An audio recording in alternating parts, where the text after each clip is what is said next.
The International Space Station took over a decade to complete.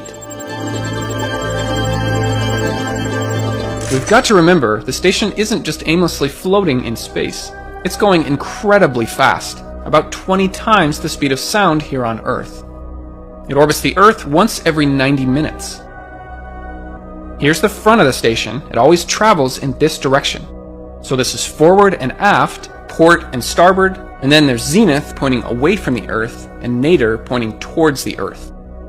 These terms are part of the regular vocabulary of an astronaut. We'll be using them a little bit throughout this video. This is what the completed station looks like. The only part that the astronauts can live in are the pressurized modules. When I say module, I'm referring to one of these cylindrical pieces of the space station. It has air to breathe, comfortable living conditions, and protects the astronauts from the vacuum of space. Each module has one or more berthing ports that can be connected to other parts of the station. Sometimes these are referred to as docking ports, but if we're being specific, it is a berthing port because the joining module or spacecraft must be assisted by use of a robotic arm. There are two main sections to the station. The Russian orbital segment, these are modules from Russia, and the United States orbital segment. These are modules from the United States, Europe, and Japan. You can see how the modules on each side look just a little bit different. On the US side, the modules are connected by the Common Berthing Mechanism, or CBM for short. There are two different sides to this, the active side and the passive side. Once these are brought together, latches pull them in close, and then there are 16 bolts to firmly mate them together. The space in between is called the vestibule. This will be pressurized with air. This process takes a few hours. Then the hatch is opened, some of the hardware is removed, and connections are made in between the modules, which includes oxygen, power, data, and water. Once finalized, there is a white protective barrier put in place. The astronauts can now move freely in between the modules. The Common Berthing Mechanism is used for modules that are permanently attached together, like the Harmony and Destiny modules. They can also be used for visiting spacecraft, such as the SpaceX Cargo Dragon. The Russian side of the station uses a different docking mechanism that is not compatible with CBM. We need some way to connect the different mechanisms. This is kind of like taking a power plug from the United States and bringing it over to Europe. It's not compatible with the wall plug. What do we need? An adapter. It's the same concept on the space station, but on a larger scale. Two different mechanisms, so we need an adapter in between. This is called the Pressurized Mating Adapter, or PMA for short. The larger side uses CBM, which can be attached to the US side of the station. The smaller side uses APAS. This is compatible with the Russian side of the station and with the space shuttle.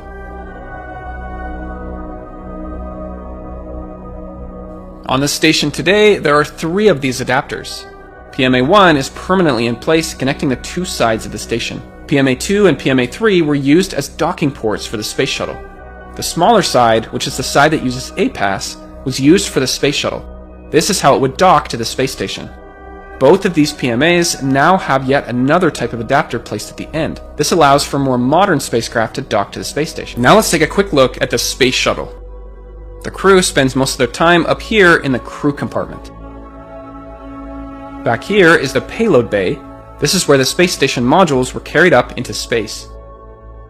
Up front here is the orbital docking system. This is the place that could dock to the International Space Station. The astronauts can also do spacewalks from out of this hatch. On the side here is the Canadarm. It's a robotic arm that is capable of moving things around in space.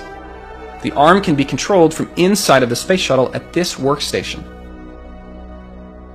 The space shuttle launches took place from Kennedy Space Center in Florida.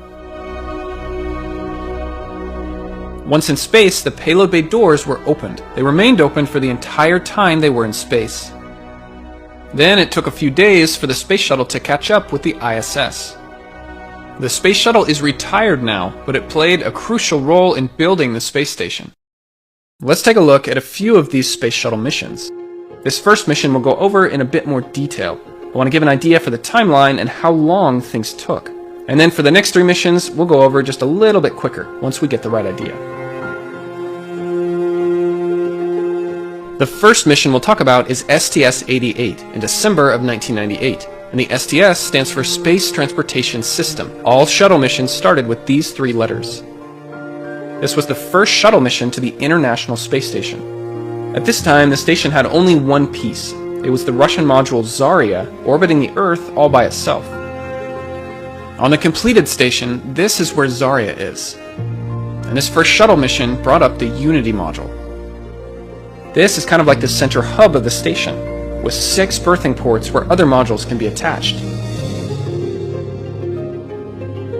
Unity was launched with PMA-1 and PMA-2 already attached to it. This mission took almost 12 days to complete. The first few days were used to make preparations and to catch up to Zarya.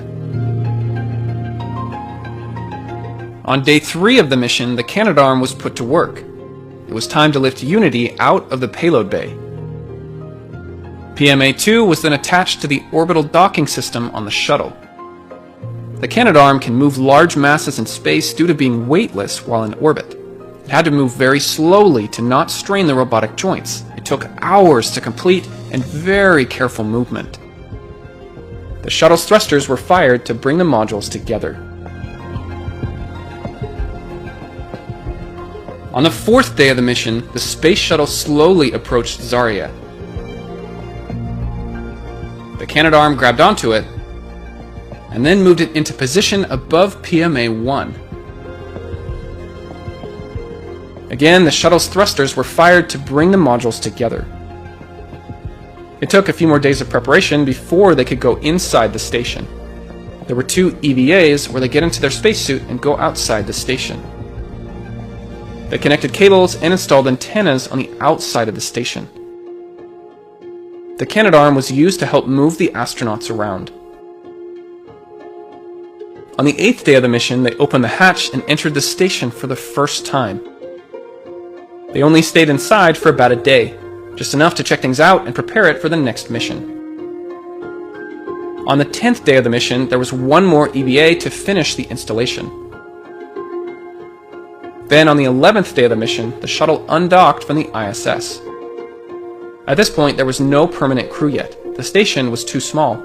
Unity and Zarya orbited all by themselves for the next few months. Of course, all while being monitored by Mission Control back on Earth. So we'll fast forward just a few years in time.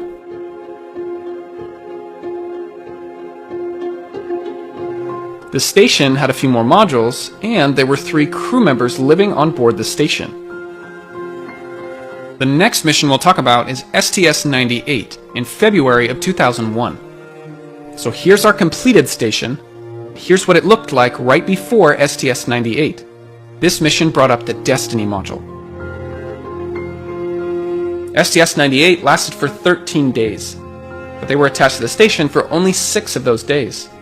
They docked to PMA-3 on the nadir or bottom side of the station. The Canadarm was used to grab onto PMA-2 and relocate it to the side of the Z1 truss.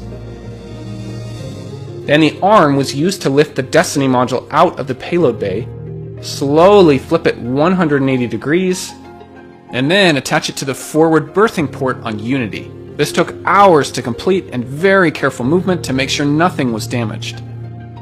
The next day, they opened the hatches and went inside Destiny for the first time. The US laboratory is mainly used for scientific research on board the station. PMA-2 was then relocated to the forward side of Destiny. The mission had 3 separate EVAs to connect and install items on the outside of the station.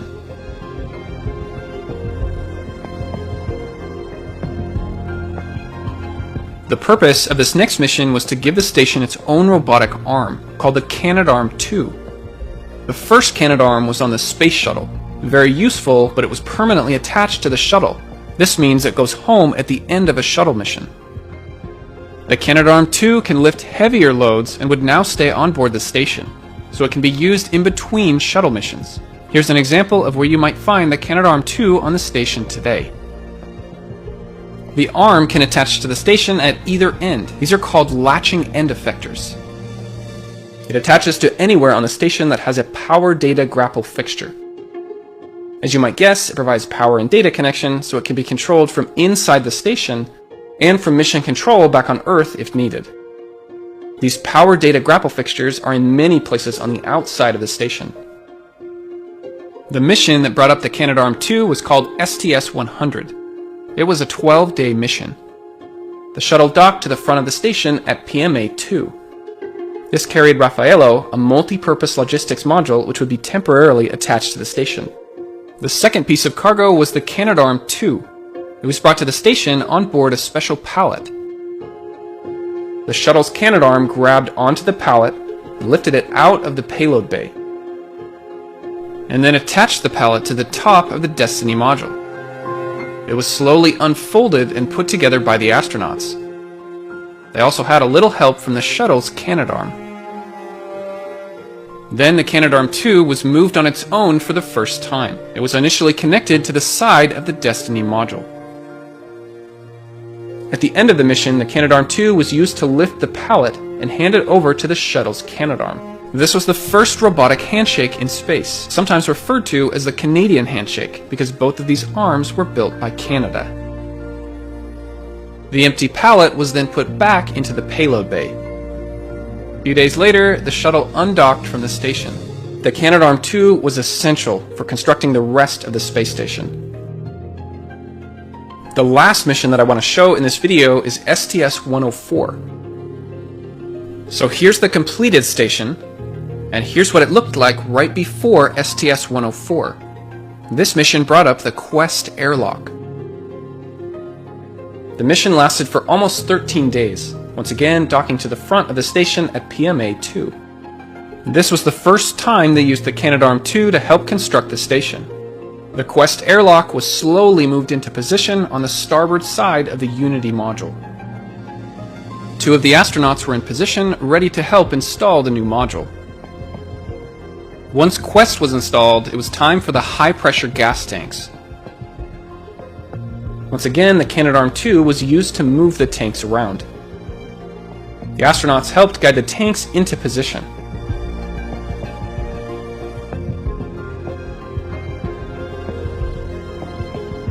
Up until this point, they could only perform spacewalks from the shuttle's payload bay. But the Quest airlock gave them another option. This part is called the equipment lock, and this part is called the crew lock.